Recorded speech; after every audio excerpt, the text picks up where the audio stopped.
বড় বড় অনেক কারখানা বন্ধ হয়ে যাওয়ায় এখন যেকোনো উপায়ে ব্যবসার পরিবেশ নিশ্চিত করা জরুরি বলে মনে করেন Bangladesh association of publicly listed companies বিএপিএলসির প্রেসিডেন্ট রূপালী হক চৌধুরী।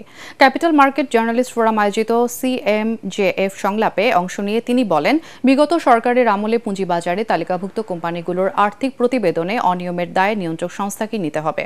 শাস্তির আওতায় আনতে হবে সংশ্লিষ্ট অডিট ফার্মগুলোকেও। এবং কারেন্টলি ইনভেস্টমেন্ট করতে হয়। বিভিন্ন বিজনেস ফোরাম থেকে আমরা বলেছি যে আমাদেরকে আর কিছু করেন না, কারণ আপনাদের আমাদের ব্যবসায়ীর পক্ষ থেকে দুটা আমরা রেখেছি। একটা হচ্ছে ল অ্যান্ড অর্ডার সিচুয়েশন, আর একটা হচ্ছে যে আমাদের to bring the economy back to the track.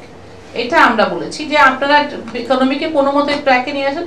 এবং সেই ক্ষেত্রে বলবো যে আমাদের বাংলাদেশ ব্যাংক তো ভালো কাজ করছে, এবং ওনারা দেখতে পাচ্ছে আমরা যেগুলো ব্যাংক যদি আমরা এনপিএল হাইও বলি সেগুলো যেন চলতে পারে। ডিপোজিটাররা যেত করে প্রথম দিকে খুবই একটু খারাপ অবস্থা ছিল, বাট এখন আস্তে আস্তে ওই ব্যাংকের ডিপোজিটাররাও কিন্তু টাকা, তাদের গ্রাহকরা তাদের টাকা তুলতে পারছে।